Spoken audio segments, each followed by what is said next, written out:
Nung Thursday ng gabi, kausap ko si Presidente. Gusto niya sibaking kayo lahat. That night, he told me, no, I'll sweep them out tomorrow. Sabi niya. Sabi ko, don't, sir. Dahil may hearing pa kami sa Lunes. I want to hear them. But baka pag sinip mo, yan, wala na yan, hindi na magsisipot yan.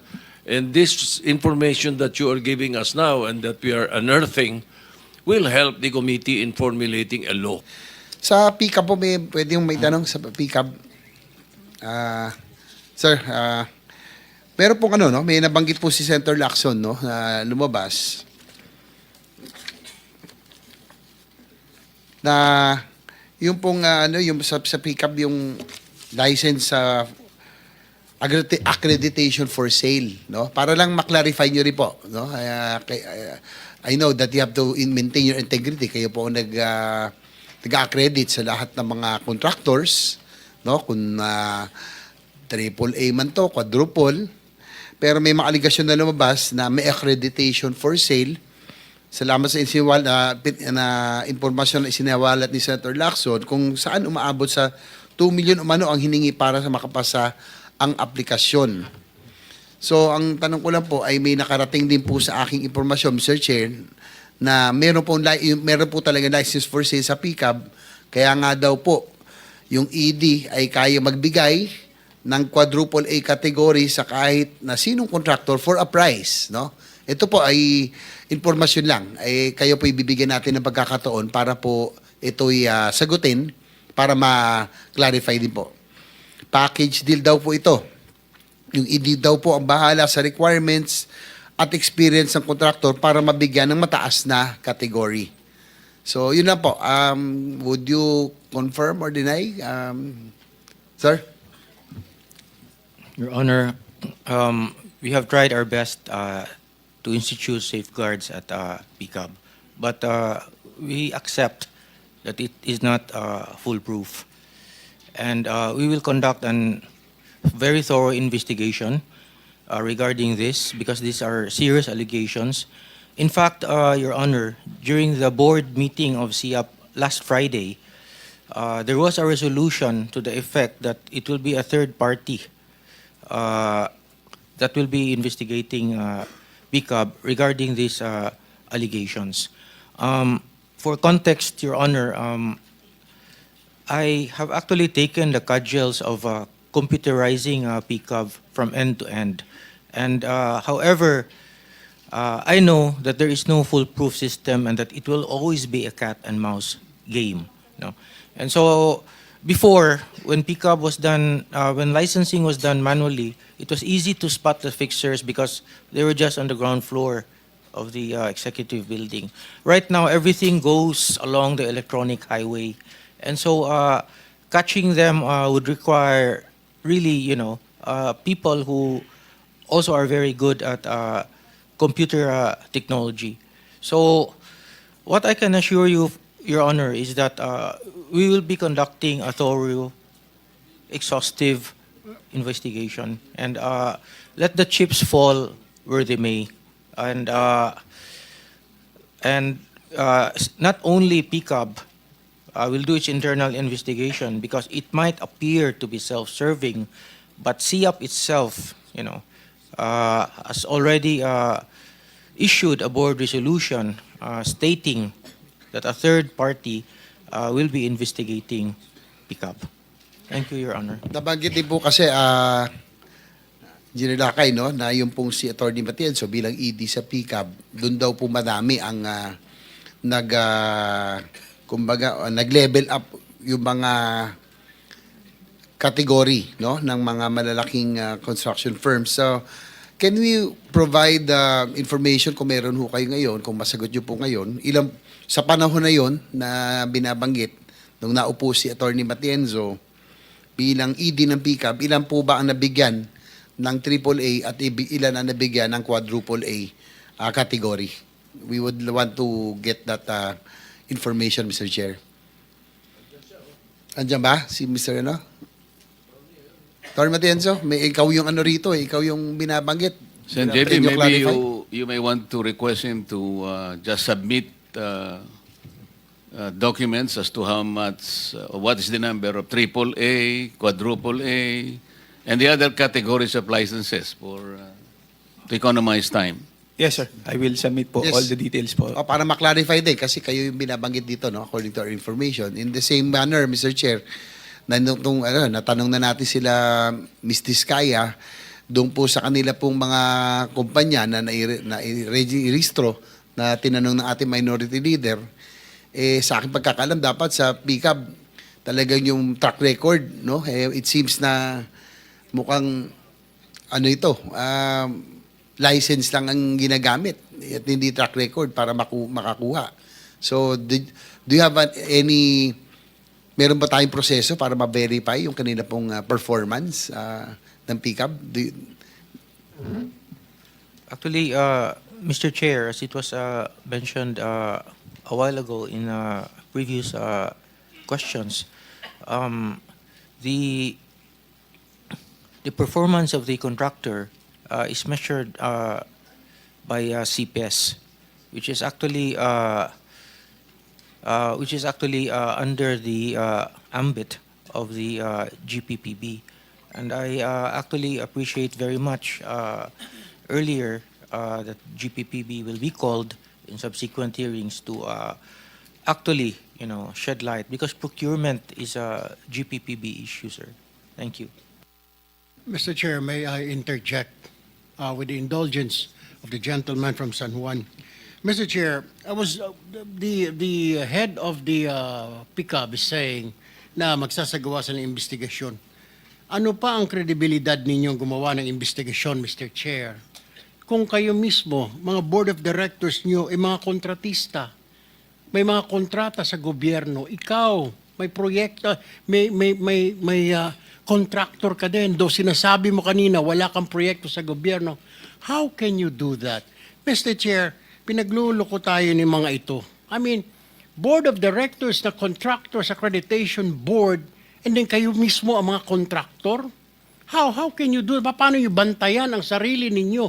Paano pa babantayan ninyo yung mga ibang tao, ibang kumpanya kung sarili ninyo hindi nyo mabantayan? Sige nga, di ba dapat ang tanong sa inyo, Mr. Chair, kailan kayo mag-resign? Well, actually, there's already an announcement by Secretary Vince Dizon na he will suggest, Mr. Chair, today lang po, kalalabas lang po, na he would order a sweeping revamp of the Philippine Contractors Accreditation Board. Kasama po kayo doon. Kaya yung sinasabi ho ninyo ng mga investigasyon, kalokohan po yun, Mr. Chair. Dahil, alam naman ho ninyo, paano ngayon, Mr. Chair, pagre-resign, mga miyembro lahat kayo, may mga negosyo kayo sa gobyerno, Mr. Chair. Meron kayong mga kontrata sa pamahalaan sa DPWH. That's all, Mr. Chair. Excuse me, Chairman. Yung bang PICAB under sa DPWH? No, Your Honor. We are an attached agency of the DTI. Maybe he suggested, kasi hindi kayo under ng DPWH. I think you are under DTI, correct? Yes, Your Honor. And particularly under CIAP, Construction Industry Authority of the Philippines. Yes, Your Honor. Alam mo, ang sense nung kanyang tanong ganito I think the conflict of interest aspect must be reviewed. Without putting any blame to you, the 3D Board of Directors of PICAB, notwithstanding the fact na kunwari puro private projects lang ang ginagawa nyo. Pero may problema pa din doon eh. You're the ones regulating. Hindi kayo pwedeng sumali. Otherwise, hindi na natin malaman sino nire-regulate. How do we regulate ourselves? Doon po papasok yun eh. I think for in the exigency of service, para makita natin talaga, there should be an honest self-examination talaga dito eh. For example, yung isa sa 15, EGB Construction, can you imagine? He's now involved with flood control project, subject of this investigation. He's not only a board member of PICAB, he's also a general manager of an electric cooperative in Isabela. He's also the president of general managers of electric cooperatives in Isabela. So ang dami pong nito eh. This is something that we should all look into. Ngayon, ang DPWH naman, paano halimbawa magbibid ng isang, whether it is St. Timothy, St. Gerard, or anybody, any one of the 15, alam nyo naman meron kayong applications, ang dami nyong system, meron kayong PCMA, meron kayong MYPS, meron kayong IMS. There is a law on impenetrability. Nobody can be on the same place twice. Hindi pwede. Senator Erwin Tulfo can only be here and he cannot be in our lounge. Paano magbibid paano mag-ooperate ang isang contractor, let's say, nando siya sa Mindanao, nando sa Cebu, nando sa Misamis Occidental, nando sa Catanduanes, all at the same time. Dapat meron kayong...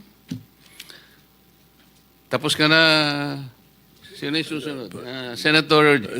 Dagdag lang point of information, Mr. Chairman, if I may.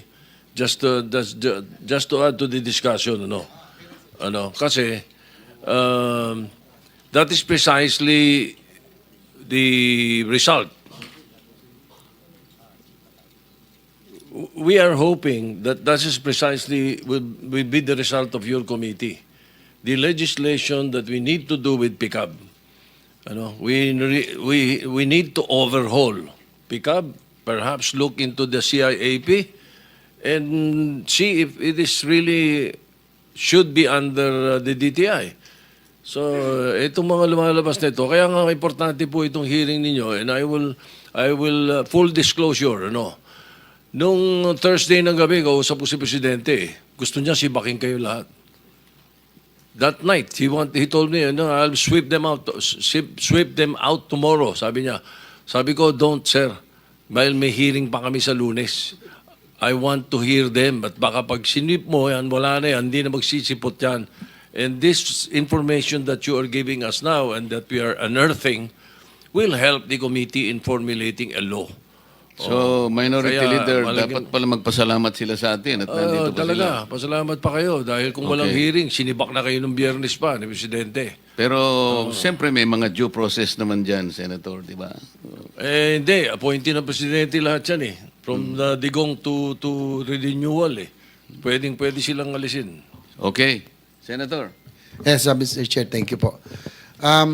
Mr. Chair, since wala na po si Secretary Bonoan, siguro si Jose Cabral can answer, inamin po ni Secretary Bonoan nung lumabas po itong mga kontrobersyang ito na indeed meron talagang lumabas na ghost projects. Ang tanong ko lang, Mr. Chair, sa inyong pagsasaliksik sa pag-aaral dahil nga nang pumutok na itong iskandalong ito, mga ilang porsyento kaya yung ghost projects? Halimbawa, sa Bulacan na lang at doon sa Mindoro, yung dalawang controversial na distrito.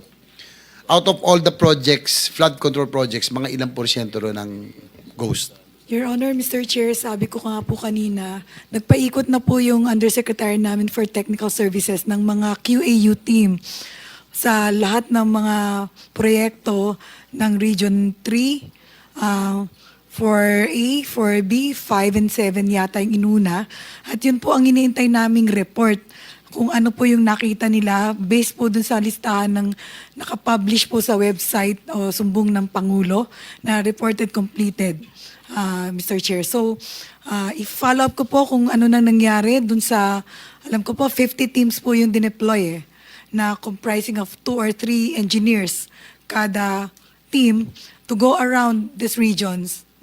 So, meanwhile po, yung internal audit din po, alam kong meron silang napuntang 2, may report na yata po sila na ready naman po yatang isubmit kay Secretary Dizon pagka magkaroon siya ng meeting. Pero hindi ko po alam kung anong porsyento dun sa completed o dun sa nakareport dun sa dashboard ng website ng sumbong sa Pangulo kung ilan po yung sinasabing guni-guni or ghost project. But do you confirm na meron talaga? Sabi po ni Secretary, meron po. Pwede natin, Mr. Chair, kung andito na rin si former DE Henry Alcantara. Kasi po, Andito po. nabanggit yung niya na very notorious, sa privilege speech, dito sa nangyaring hearing. Andito Maaaring po siya. pwede po siyang patawag na po natin para... Chair Direct